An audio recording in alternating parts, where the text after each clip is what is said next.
국민들은 이승만 대통령의 입장을 어느 정도 이해했던 것 같아요. 왜냐하면 단독 후보 출마를 한 분인데 부정선거를 해도 그럴 리가 없죠. 그 당시는 알았던 거예요. 그 당시 그 국민들은 알았는데 나중에 언론들이 바꾸고 그 내용을 바꾼 기록들을 계속해서 반복적으로 주입을 하다 보니까 사람들이 믿어버리는 거죠. 이승만 부정선거 이렇게 돼버리는 거예요. 그 이승만 대통령은 돌아가실 때 그러니까 그 이화장으로 가시면서 밝은 표정으로 가셨고 시민들도 꽃다발도 이렇게 준비하고 예. 만수무강하시라 하는 현수막도 걸고 그래서 이제 저 다음에 이화장 담장 안에서 사람들이 몰려들어 가지고 막 박수치고 하니까 여러분 우리 집으로 놀러 들어오시오 라고 얘기를 하죠.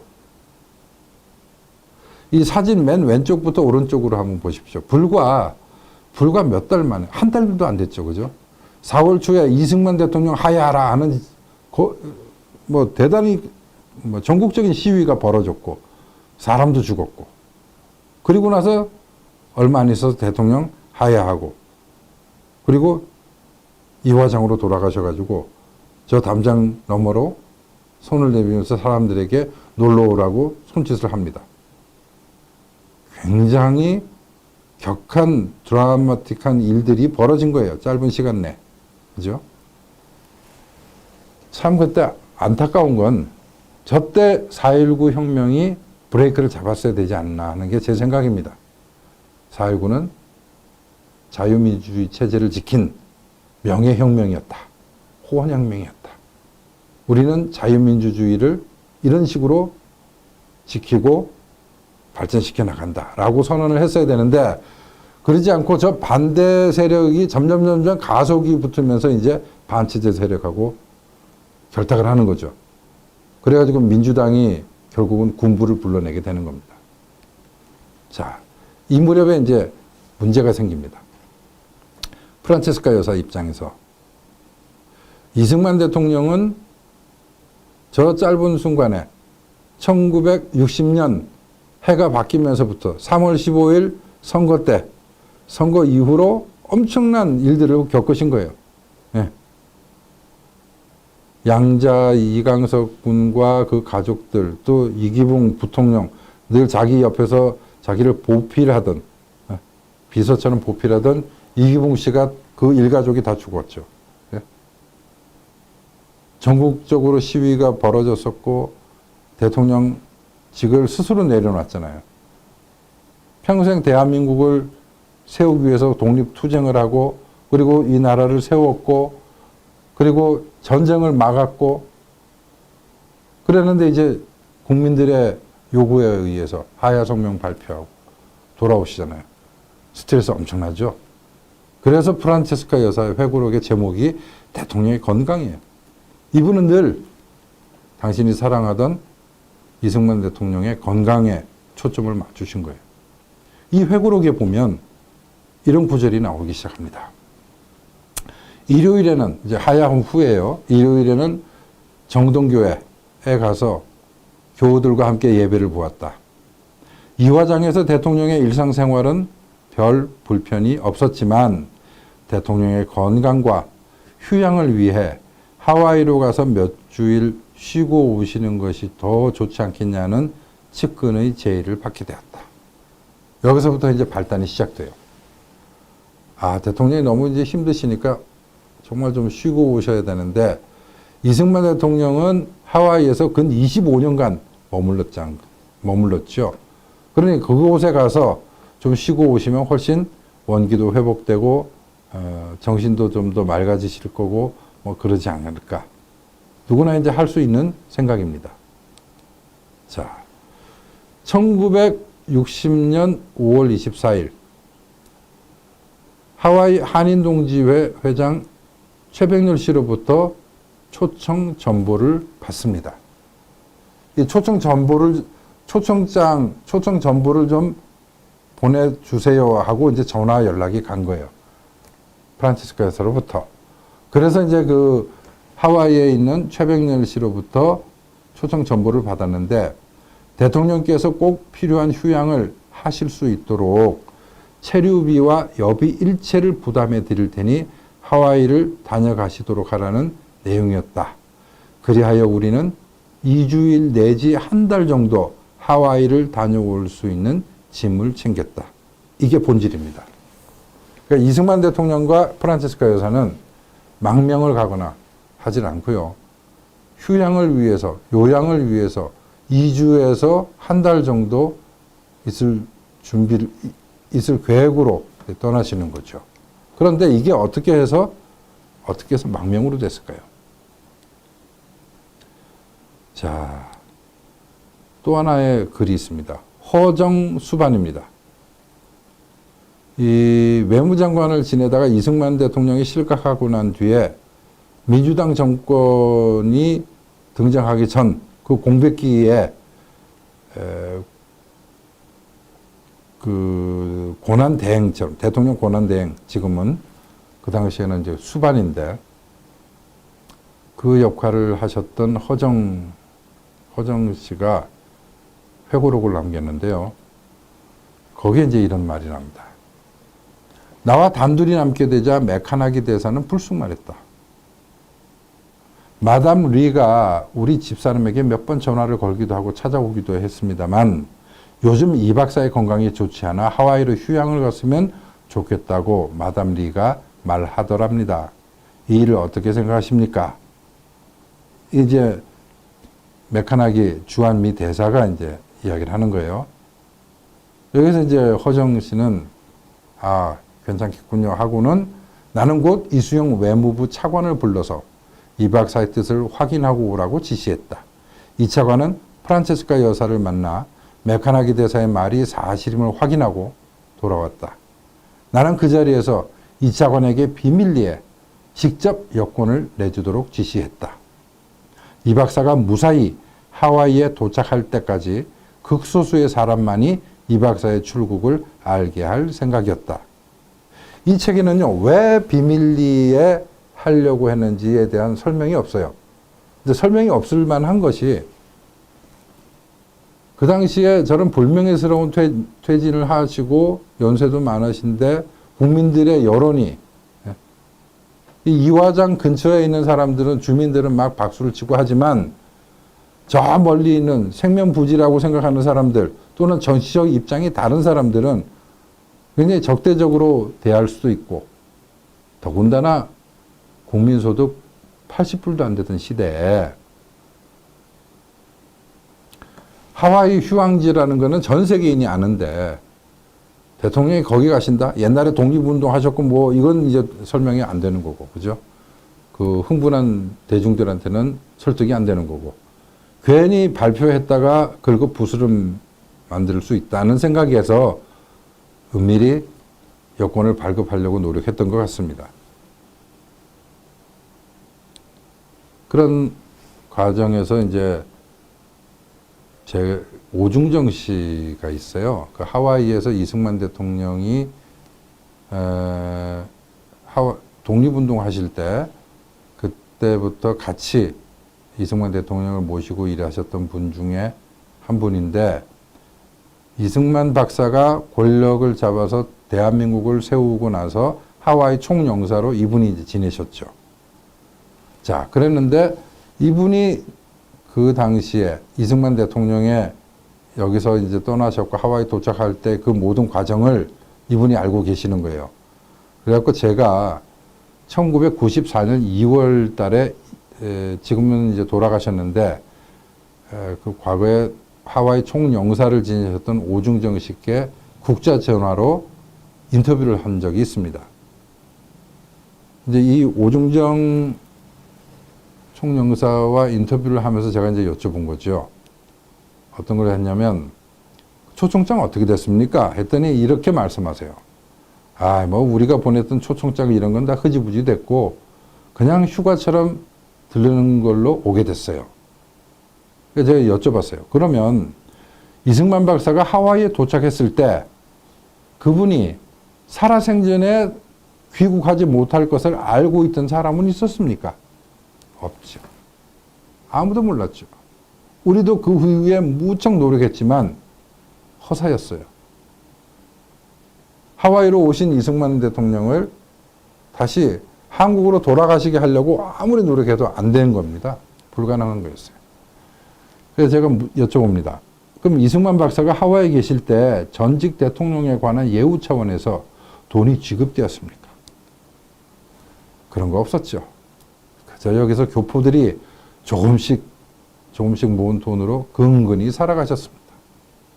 이렇게 된 거예요. 황당하죠. 자, 왜 이렇게 됐을까요? 지금까지 제가 설명드린 것은 전부 다 팩트를 모아서 간 겁니다. 그런데 지식인들이 만들어낸 또 다른 기록물이 있어요. 그건 팩트를 약간 비틀어서 본 건데 그 허상을 한번 따라가 보겠습니다. 화면 한번 보시죠. 자, 동아일보입니다. 1960년 5월 29일자인데요. 그 망명이라고 하는 김포공항에서 떠나는 날이 5월 29일 약 11시 반 정도 됩니다만 저 동아일보는 사실은 5월 28일 날 나오는 신문이에요. 저 당시에는 이제 조간과 석간이 있는데 아침에 집에 배달되는 조간은요, 오후 6시에 마감돼요. 오후 6시에서 약 1시간 동안 7시까지 1차로 첫 판을 찍어서 가판이라고 해서 거리에서 팔고 내일 아침자 조간이에요. 그리고 가까이 있는 경쟁사, 신문, 언론사 그리고 관련 있는 관청에 이 가판을 먼저 배포를 해요. 그 테스트를 하는 거예요. 만약에 기사를 썼는데 예민한 기사를 썼는데 즉각 어디서 항의가 들어오면 다음 판에다가 그걸 바꾸죠. 그래서 8시에 인쇄되는 신문에는 그 오보가 사라지고 뭐 이런 식으로 해서 이제 수정이 되는 거예요.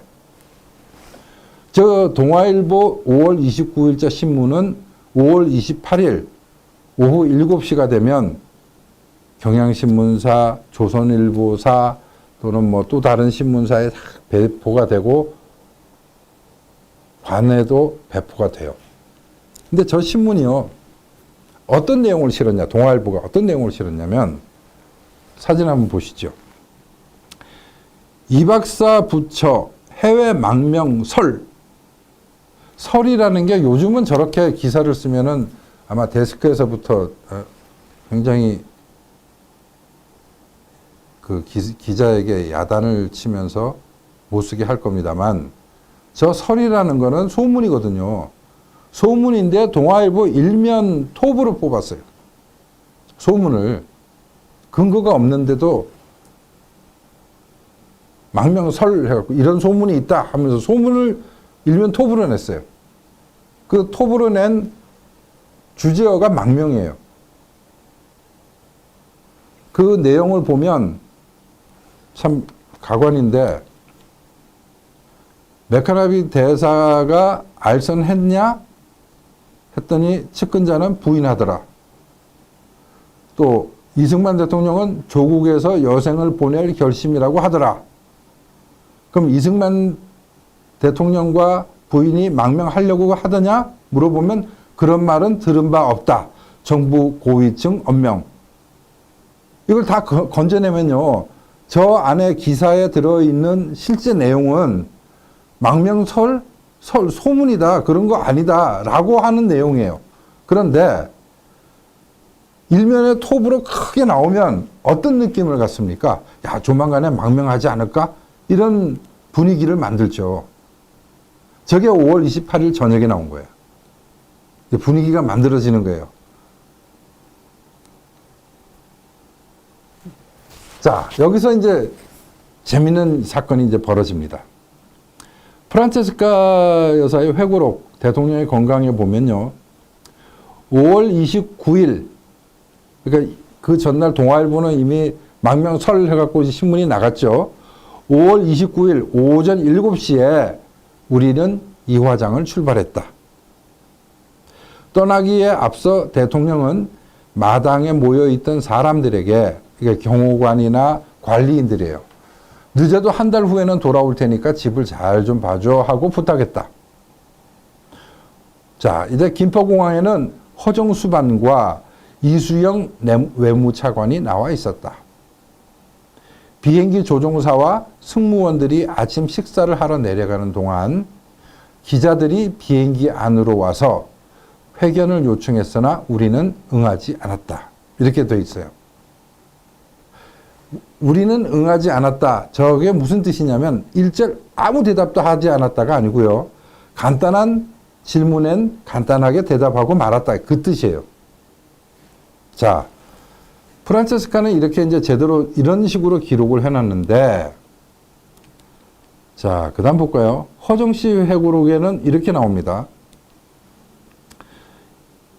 이틀 만에 여권은 이승만 박사에게 비밀리 전해졌고 하와이 교포가 전세낸 CAT 항공기도 김포공항에 도착했다. 저 비행기는요, 하와이에 있던 아까 저 오중정 씨와 또 나중에 이제 소개해드리는 이승만 대통령을 모셨던, 그리고 이승만 대통령을 존경하던 그 독립운동의 동지, 그 중에 한 분이 이제 재래가였어요.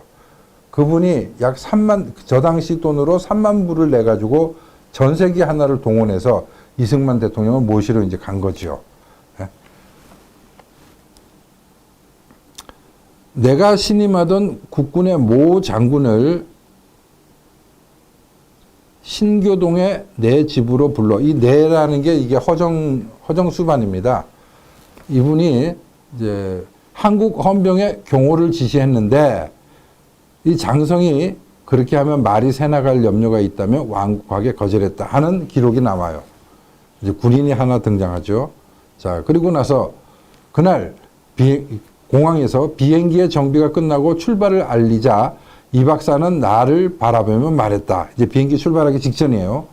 그때 이승만 박사는 비행기 안에서 허정수반에게 뭐라고 얘기를 하시냐면, 나 하와이에서 잠시 쉬고 아이크가 오기 전에 돌아오겠어. 아이젠하워가 이승만 대통령 시절에 이미 방한하기로 약속이 돼 있었단 말이죠. 그죠?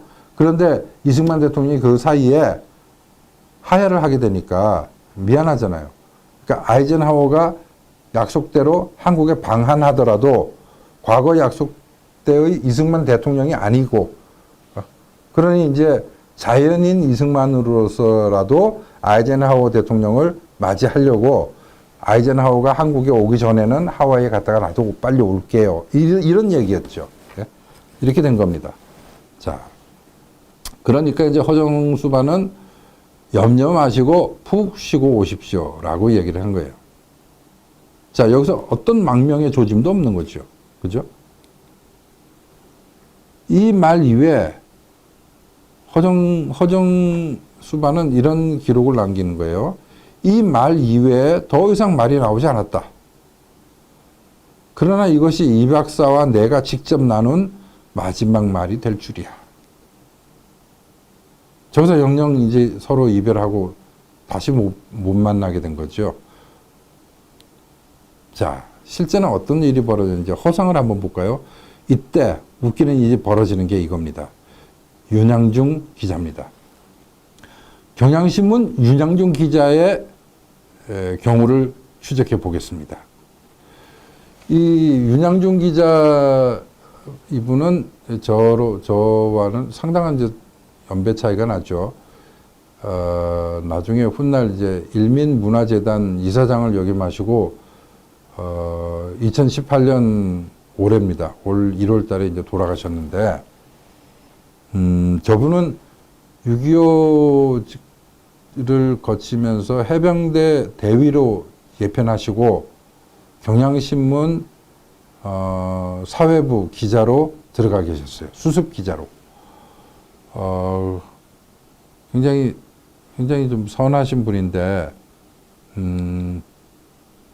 저분이 수습 기자로 있을 때 자기의 담당 부처가 국방부입니다. 그러니까 군인과 많이 아는 거죠. 대신에 저분이 저한테 설명하셨듯이 정치 쪽은 잘 몰랐어요. 근데 이제 5월 28일 아까 제가 설명드린 5월 29일 아침자 망명설하는 동아일보 기사가 신문이 인쇄돼 가지고 막 배달되고 할 때예요. 그날 밤에 윤양중 기자는 숙직이었습니다. 경향신문사에서. 숙직을 하고 있는데 밤 11시쯤에 전화가 왔어요. 이상한 전화입니다. 자기 자신을 밝히지 않고 윤양중 기자입니까? 라고 묻지도 않아요. 그냥 편집부 맞습니까? 윤 기자 뭐 숙직하다가 저하고 맞습니다 하죠. 그러니까 이런 얘기를 합니다. 내 얘기를 잘 들으시오. 내일 이화장 쪽 동태를 잘 지켜보면 큰 기사거리가 있을 것이오. 그리고 전화가 딱 끊어졌어요. 윤양중 기자 입장에서는 국방부 출입하는 분이 뭐 이화장 그쪽 뭐 지금까지 한 번도 취재해 본 적도 없고 이승만 대통령 집일 거고 뭐 그 정도만 알고 계신 거죠. 근데 이제 이런 이야기가 있고 딱 끄는 거예요. 그러니까 윤양중 기자는 저한테 설명을 낱낱이 하시는데 이게 뭐지? 혹시 하면서 이제 내일 아침자 신문 동아일보를 펼쳐봤어요. 접혀져 있는 신문을 쫙 펴보니까 동아일보 이웅희 기자가 쓴 이승만 부처 망명설 해가지고 이제 크게 나오잖아요. 아, 이화장에 그럼 망명하겠네. 이렇게 생각을 하시는 거죠. 그러면서 29일 새벽에 이화장 건물에서 윤양중 기자와 경향신문 사진부장이 잠복 근무를 합니다. 근데 이화장에서 이승만 대통령과 프란체스카 여사는 조용히 떠나갔다가 와야지. 한 보름만 있다가 와야지. 트렁크 2개, 타이프라이터 하나, 약봉지 하나. 뭐 이거예요. 이거 망명객의 차림이 아니죠. 근데 밖에서 볼 때는 조용히 다니니까 도망가는 줄 아는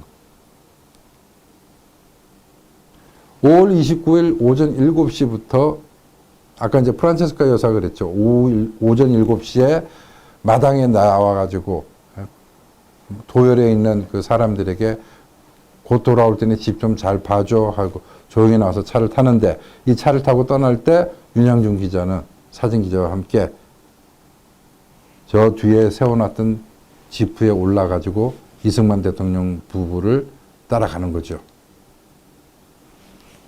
그래서 한 10시쯤에 김포공항에 도착하고 이승만 대통령과 프란체스카 여사가 트랩에 올라와서 비행기 기내에 앉아 계시니까 윤양중 기자가 들어가서 인터뷰를 합니다. 자, 이 인터뷰를 하면서 윤양중 기자는 망명이다라고 해가지고 그날 오후 3시에 경향신문에 이승만 부부, 그 당시에 이제 부처라고 하셨어요. 이승만 부부 하와이로 망명. 그야말로 대특종을 때린 겁니다. 이 보도가 아마 전 세계에 타전됐으니까 세계적 특종이 된 거죠. 자, 경향신문 5월 29일자 일면을 한번 보겠습니다. 그날 오후 3시에 나온 신문 한 면이 전체가 이제 사실 저렇게 된 거죠. 이승만 부처 돌연 하와이로 망명. 돌연. 갑자기 막 이런 거 아니에요. 그죠? 국민들은 뒤통수 맞았다 하는 느낌 같죠? 오늘 아침 김포공항을 출발했다. 근데 이제 멘트 딴 게 있어요. 따옴표 된 게 저건데 이승만 박사는 이제 무슨 말을 하겠어? 그대로 떠나게 해줘. 실제로 저렇게 하신 거예요. 그러니까 윤양중 기자가 조작을 한 게 아니고 실제로 하신 말을 실제로 기사화했어요. 허수석 등 전송 4개의 백 휴대. 백 4개밖에 없어요. 국회 문제와 대할 듯. 뭐 이렇게 이게 이제 일면 톱인데 그 사진 같은 걸 봐도 진짜 몰래 망명한다고 생각하고 보면 또 그럴 것처럼 보이잖아요. 그죠? 이면을 보면 사진으로 채워놓고 피처 기사라고 해서 이제 중요한 대목만 이렇게 해가지고 분위기를 만드는 거예요. 망명길 떠나는 이 박사 부처의 표정. 그러니까 제목부터 저러니까 모든 것이 다 망명에 포커스가 맞춰지죠. 그러니까 이제 글의 제목도 이렇게 되는 거예요. 주인 일은 이화장. 싸늘하고 빈 무덤 같아. 책상 위에 펼쳐놓은 성경 한 권만. 아, 저 개 좀 봐. 저것만 남았군. 온돌방에는 파리채만 뒹굴어.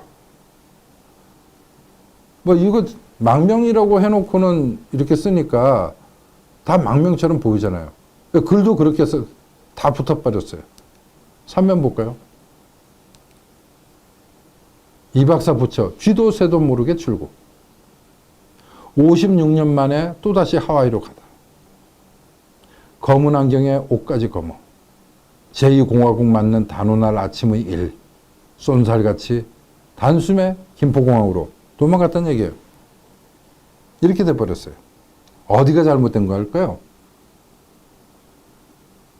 여기에 보도된 내용 중에 윤양중 기자 저분이 장문을 한 게 없거든요. 인터뷰 기사를 보면 실제 인터뷰를 했고 실제 그 말을 하셨어요. 그런데 왜 이렇게 된 걸까요? 이게 이제 지식인의 불량품이 생산되는 과정인데 한번 보시겠습니다.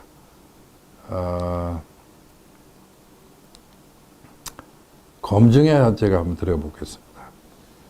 제가 이제 윤양중 기자 이분을 찾아뵙고 인터뷰를 하게 된 게 2013년입니다. 지금부터 한 5년 전에. 사실은 이승만 대통령의 하와이 생활을 취재해서 글을 쓴 것이 94년이었으니까요. 거의 한 20년 만에 윤양중 기자를 제가 인터뷰를 한 겁니다. 왜 오래 걸렸나? 저분과 저와는 거의 한 20년 이상 연배가 차이가 납니다. 근데 이제 언론사에서 20년 이상 연배가 차이 날 때 이승만 망명 특종을 하신 분, 세계적인 특종이었고 저 특종이야말로 저분의 라이프 워크죠. 명예이기도 하고 영광이기도 합니다.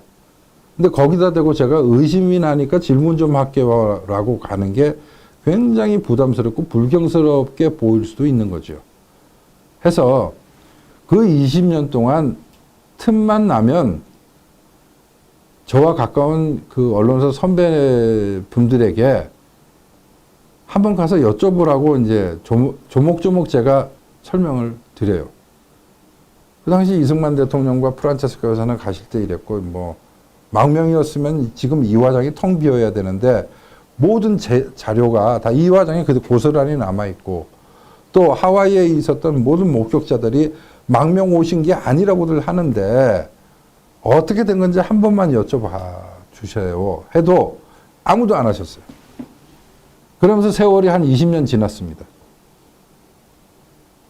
근데 2013년 초가 되니까 야, 이거 잘못하다가 저분 돌아가시면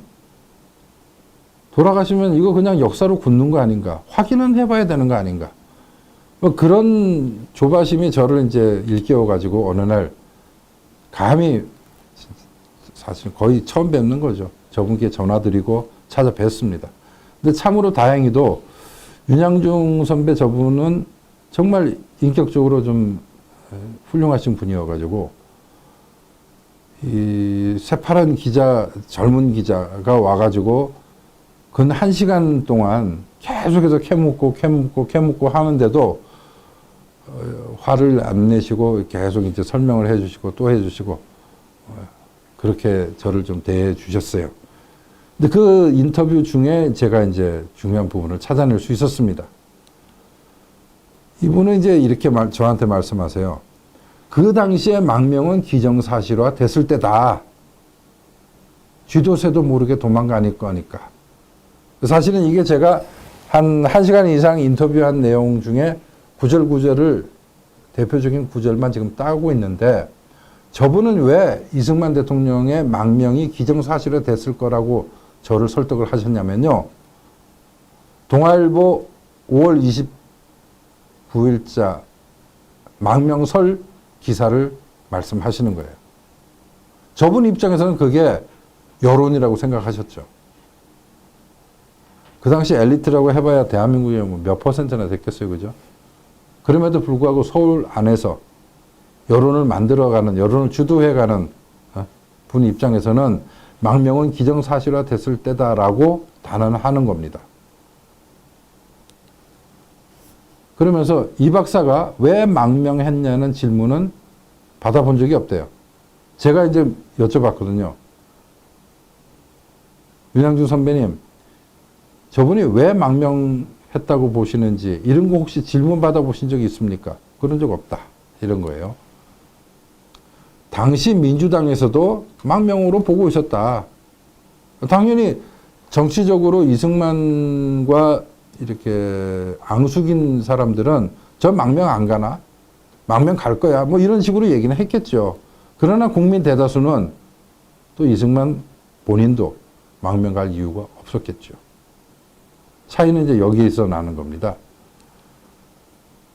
그래서 제가 이걸 물어본 거예요. 만약에 윤양중 선배님이 김포공항에서 그때 인터뷰 하실 때 이승만 대통령에게 말이죠. 지금 망명 가시는 겁니까? 라고 확인하는 질문을 했더라면 어땠을까요? 제가 이렇게 여쭤봤어요. 대뜸 그냥 그게 아니고 지금 심정이 어떻습니까? 라고 윤양중 기자는 물었거든요. 그때 이승만 대통령은 나 조용히 가게 내버려둬 하고 또 프란체스카 여사는 할 말 없다 그러면서 I love Korea라고 얘기했어요. 이 두 분의 입장은 망명 가는 게 아니고 그동안에 그 서너 달 동안 정말 견딜 수 없을 만한 엄청난 정신적인 고통을 겪어내면서 유화장에 왔고 이제 휴양을 떠나니 조용히 갔다 와야 되는데 뭐 이런 뜻에서 말씀하신 거죠. 근데 윤양중 기자는 그 기사 내용을 가만히 살펴보면 왜 망명 가십니까? 라는 질문을 하신 게 아니고요. 지금 심정이 어떻습니까? 라고 물어본 겁니다. 거기에 대해서 그렇게는 안 물었단 말이에요. 이승만 대통령과 프란체스카 여사는 망명이라는 생각은 꿈에도 하지 못한 채 조용히 갔다 올 테니까 내버려둬 라고 한 거예요.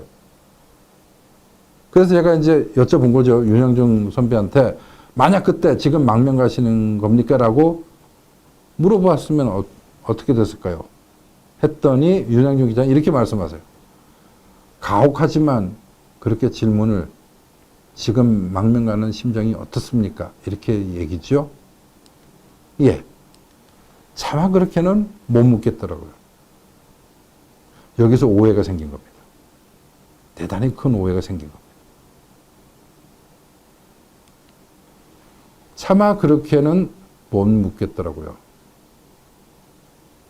이로 인해 가지고 서로 간에 인식이 달라졌어요. 실세적 진실을 볼까요? 이승만 대통령과 프란체스카 여사는 2, 3주 요양을 조용히 다녀올 계획을 가지고, 그죠? 허정수반하고 또 하와이의 동지들에게 도움을 요청하죠. 그리고 미 대사관을 통해서 허정수반이 여권을 발급해가지고 준비를 하는 동안 동아일보는 불완전한 정보를 얻어가지고 망명설 기사를 쓰는 겁니다. 자, 이 동아일보 망명설 기사를 본 윤양중 기자가 다음날 요양을 떠나는 이승만 대통령에게 달려가서 인터뷰를 하는 거죠. 지금 심정이 어떻습니까? 이렇게 물어본 거예요. 그리고 망명을 간주한 질문 끝에 망명 보도가 나온 거죠. 자, 경향신문이 어떻게 질문했냐? 윤양중 기자는 지금 심정이 어떻습니까? 그 속마음은 망명 떠나는 심정이 어떻습니까? 라고 물어본 거고요. 프란체스카 여사는 불명예스럽게 하야하고 나와서 여기 있습니다. 휴양 갔다 오는 사람이 뭔 얘기를 하겠냐 이거예요. 저 얘기 하신 거예요. 예. 불명예스러운 일을 당하고 남편 건강 때문에 요양하러 가는데 무슨 심정이 좋겠습니까? 이 뜻이죠. 그죠? 또 하실 말씀 없으십니까? 또 물어보니까 이때 프란체스카 여사는 I love Korea 하면서 울어요. 울만도 하지 않았을까요? 1934년 25살의 차이가 나는 이승만 박사를 만나서 결혼을 해가지고 하와이에서부터 한인교회 교사로 기숙사 사감으로 남편을 보필하며 독립운동을 해가지고 그리고 해방 이후에 한국에 이승만 박사와 같이 들어와서 나라를 세우고 전쟁을 겪고 그리고 대통령 영부인으로 수행하다가 부통령 집안이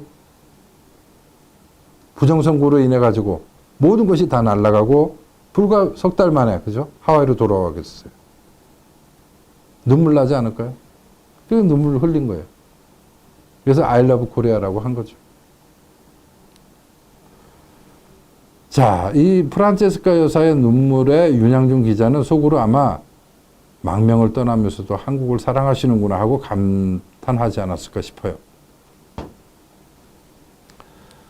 자, 또 다른 이제 실체적 진실을 볼까요? 이제 이승만 대통령에게 윤양중 기자의 질문이 있습니다.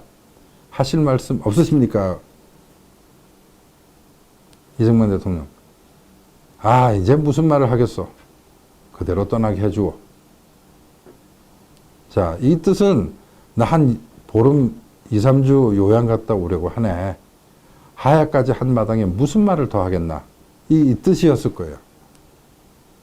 근데 윤양중 기자는 아, 몰래 떠나고 싶어 하는구나. 뭐 이거로 보신 것 같아. 자, 이제 우리가 인식론에서 이야기를 하는 건데 여러분 보시는 거는 우리가 하루에도 몇 번씩 보는 종이컵입니다. 저걸 위에서 보면 원이에요. 근데 종이컵이에요. 옆에서 보면 사다리꼴의 사각형입니다. 근데 종이컵이에요. 밑에서 보면 작은 원이에요. 근데 종이컵이에요.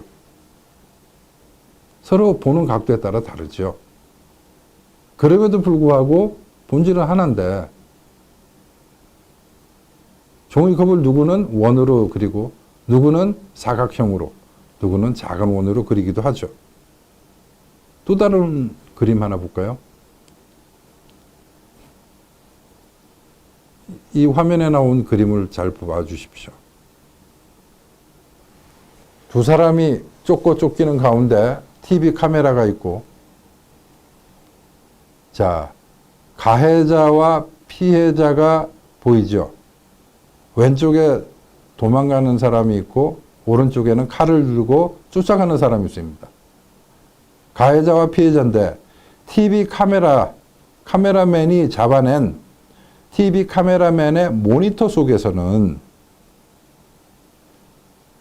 피해자의 발끝이 칼로 보이고 가해자의 숨찬 모습이 비명을 지르는 모습으로 보이죠.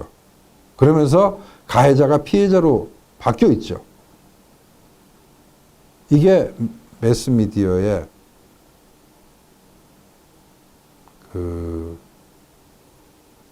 악영향이라 그럴까요? 편집으로 인한 본말 전도의 장면입니다. 조심해야 되는 경고로서 많이 쓰이는 그림이죠. 이 그림 다시 한번 좀 띄워주실래요? 가해자와 피해자가 이렇게 바뀌는 과정. 요양 간다고 갔는데 그것을 카메라에 잡았을 때 망명 가는 걸로 보이는 뭐 그런 상황이 되는 거 아니냐 이거죠. 이승만은 이렇게 망명했다고 우리는 줄곧 교과서에조차 가리키고 있어요. 그런데 저렇게 신문에 도배를 하고 그죠? 사람들로 하여금 망명 갔다고 이야기를 하지만 실제는 우리가 추방시킨 거죠. 요양 가려고 나가셨던 분을 돌아오지 못하게 만들어버린 겁니다. 누가? 우리가. 무엇으로? 글로서. 기록물로서. 그죠? 세계 기록 유산으로 조선 왕조실록을 유네스코에 등재한 우리가 대한민국을 세운 대통령을 이렇게 추방시킨 겁니다. 그리고 아직도 역사는 계속해서 망명했다고 기록에 남겨놓고 뭉개는 거죠. 과연 이래도 될까? 올해로 이승만 대통령 돌아가신 지 53년째. 이제는 우리가 제정신을 좀 차리고 전후 좌우를 살펴서 차분하게 진실을 기록해 남겨야 되지 않을까. 그래야 우리 후손들이 우리 선대는 이렇게 살았구나라고 최소한 있는 그대로나마 좀 믿어주지 않을까요? 이 사람을 봐주십시오. 이 사람을 봐주십시오. 1875년에 우수연에 태어나서 무려 과거 9번 떨어집니다. 아마 대한민국에서 지금 현재 고시를 봤는데 9번 떨어졌다고 하면 성한 사람으로 보지도 않을 거예요. 그죠? 근데 저분의 능력을 제대로 발견한 선교사들이 길을 가르쳐 주지요.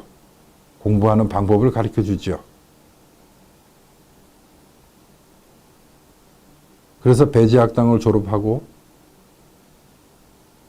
그 무렵에 세계 국제정치 질서에 눈을 뜨고 칸트 철학에도 아마 그때 칸트 철학에 눈을 뜨게 되지 않았을까 싶어요. 그래서 대륙 문명과 해양 문명의 차이를 간파하신 것 같아요. 동시에 더 이상의 봉건 제도로는 이 민족에게 미래가 없다고 판단하고 고종 황제 퇴위 운동을 벌리죠. 그리고 사형수가 되고 나중엔 또 석방이 돼서 특사로 풀려나서 미국에 갑니다. 밀명을 받고 갔지만 이미 가스라테프트 조약으로 일본과 미국이 밀월 관계에 가는 바람에 그 미국에 남아서 조지 워싱턴대, 하버드대, 프린스턴 대학원을 거쳐가지고 국제정치학과 국제법을 전공하고 박사가 되죠.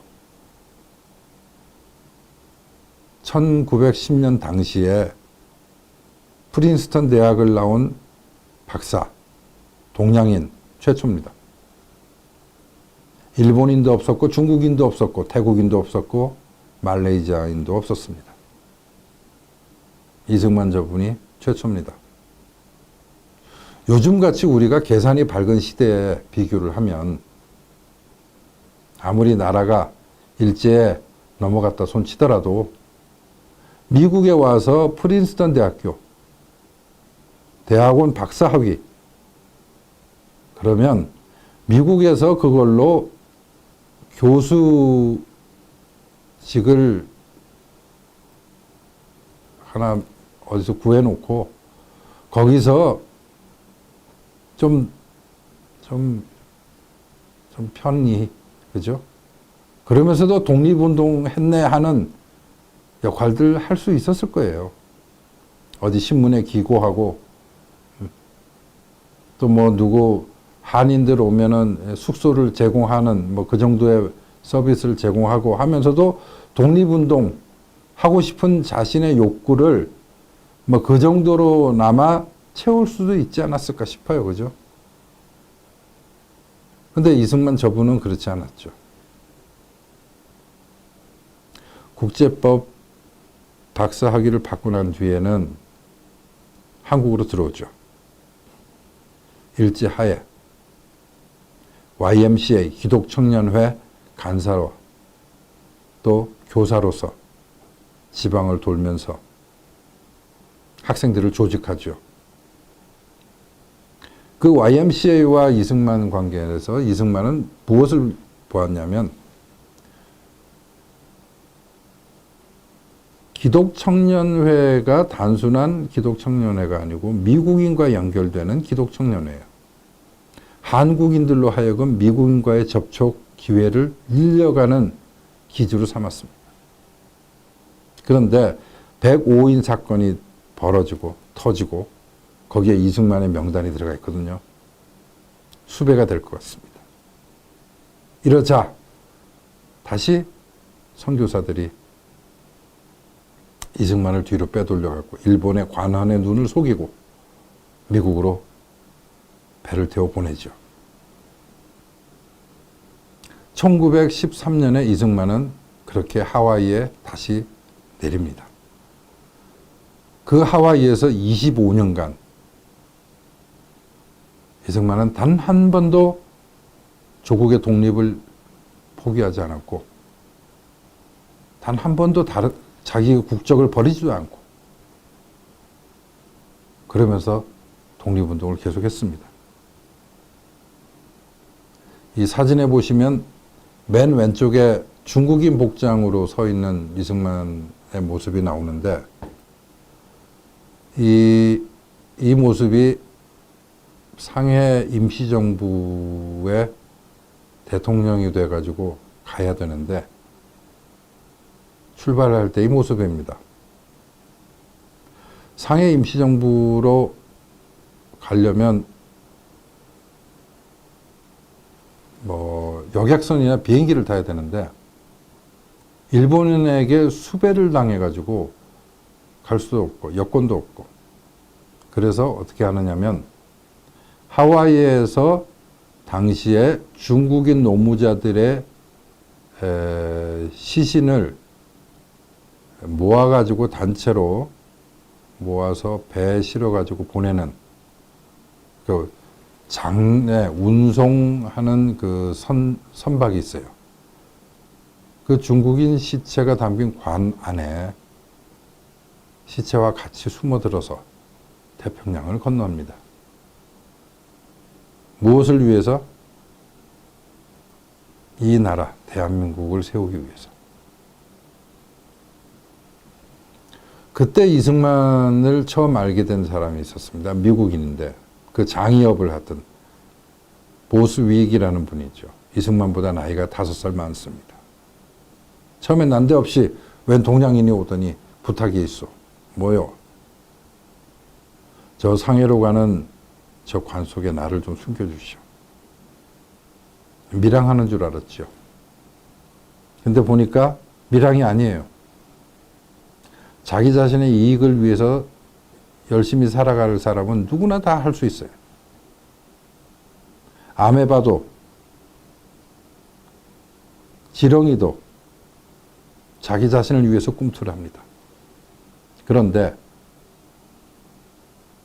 자기가 아닌 자기 나라를 위해서 그것도 일제 짓밟혀서 도저히 가망 없는 자기 나라를 위해서 관 속에 숨어서 태평양을 건너 이제 보스윅은 이승만에 대해서 놀라기 시작하죠. 그리고 그 이후에 아주 오랫동안 보스윅은 이승만을 존경하고 살았습니다. 그 이승만 대통령이 나중에 경향신문에 의해서 휴양이 아닌 망명이라고 유폐라고 추방이 된 거죠. 그리고 하와이로 돌아와 가지고는 두 번 다시 자기의 고향인 고국인 하와이로 못 돌아간 겁니다. 그 보스윅은 가끔 프란체스카 여사에게 생활비도 전해주고 그러면서 이승만 대통령의 안부도 묻고 그랬죠. 그러다가 이승만 대통령이 나중에 돌아가시죠.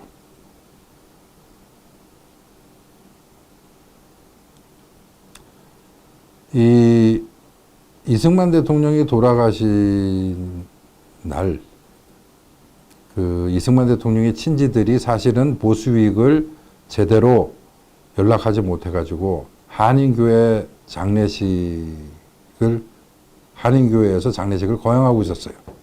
뒤늦게 보수익이 이 소식을 듣고 달려옵니다. 달려와서 그 교회 문을 활짝 열어젖히고 그 연단 앞에 있는 이승만 대통령의 관, 뚜껑이 반 열려져 있었는데 베일이 가려져 있고 그쪽으로 성큼성큼 걸어 들어오죠. 사람들이 드디어 모두 보수익을 쳐다봤습니다.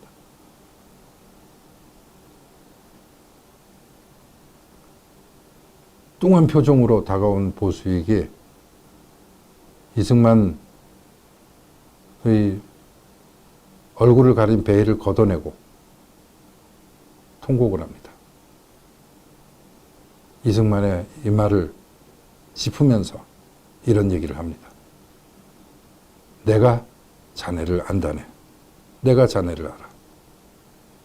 자네가 얼마나 조국을 사랑하는지, 자네가 얼마나 억울한지를 내가 잘 안다네. 내 친구야. 그것 때문에 자네가 얼마나 고생을 해왔는지, 바로 그 애국심 때문에 자네가 그토록 비난받고 살아왔는지를 내가 잘 안다네, 내 소중한 친구야. 하와이 한인교회에서 거행된 그 장례식에서 보수익은 이런 절규를 남겼습니다. 그래 놓고도 우리는 아직도 망명했다고 얘기하죠.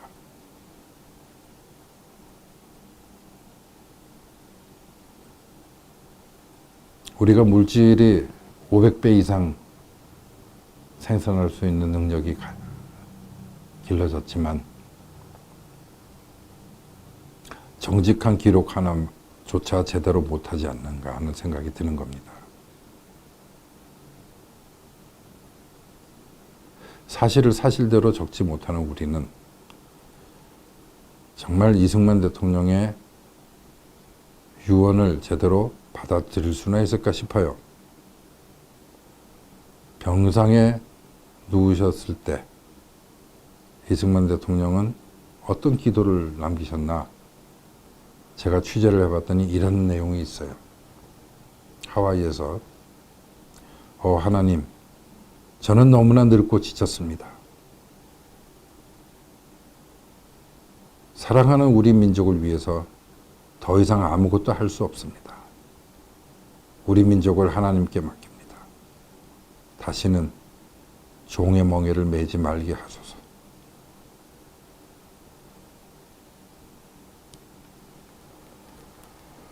그 이승만 대통령이 양자에게 이런 얘기를 많이 했어요. 나라를 한번 잃으면 다시 찾기가 얼마나 어려운지를 우리 국민들은 잘 알아야 하며 경제에서나 국방에서나 국권이 서서 두 번 다시 종의 멍에를 매지 말아야 한다. 이것이 내가 우리 국민들에게 주는 유언이다. 저는 처음에 이 유언을 읽으면서 그냥 그러려니 했는데 세월이 가면서 이 유언의 앞구절이 참 무거운 말이구나 하는 생각을 하게 됩니다. 나라를 한번 잃으면 다시 찾기가 얼마나 어려운지를 우리 국민들은 잘 알아야 하며, 이 말은요, 수많은 독립운동을 하셨던 분들 가운데 이런 표현을 할 수가 없었을 거예요. 왜? 그분들은 이승만과 같이 나라를 잃은 분이지만, 그리고 다시 찾으려고 애를 쓰기는 했지만 다시 찾은 분은 없어요. 이승만을 제외하고. 이승만은 나라를 다시 세웠기 때문에 이런 표현을 할 수 있었을 거예요. 나라를 한번 잃으면 다시 찾기가 얼마나 어려운지를 우리 국민들은 잘 알아야 하며, 그리고 경제에서나 국방에서나 국권이 서서 두 번 다시 종의 멍에를 매지 말아야 한다. 지금 현재 대한민국의 운명이 경각에 달려있는 시기에 저 이승만 대통령의 50년 전의, 53년 전의 저 마지막 말씀, 이것이 우리 국민에게, 우리 이승만 학당에 나오시는 모든 분들에게 어떤 힘이 되고 좌표가 되었으면 좋겠습니다. 긴 시간 감사합니다. 다음 시간에 다시 뵙겠습니다. 고맙습니다.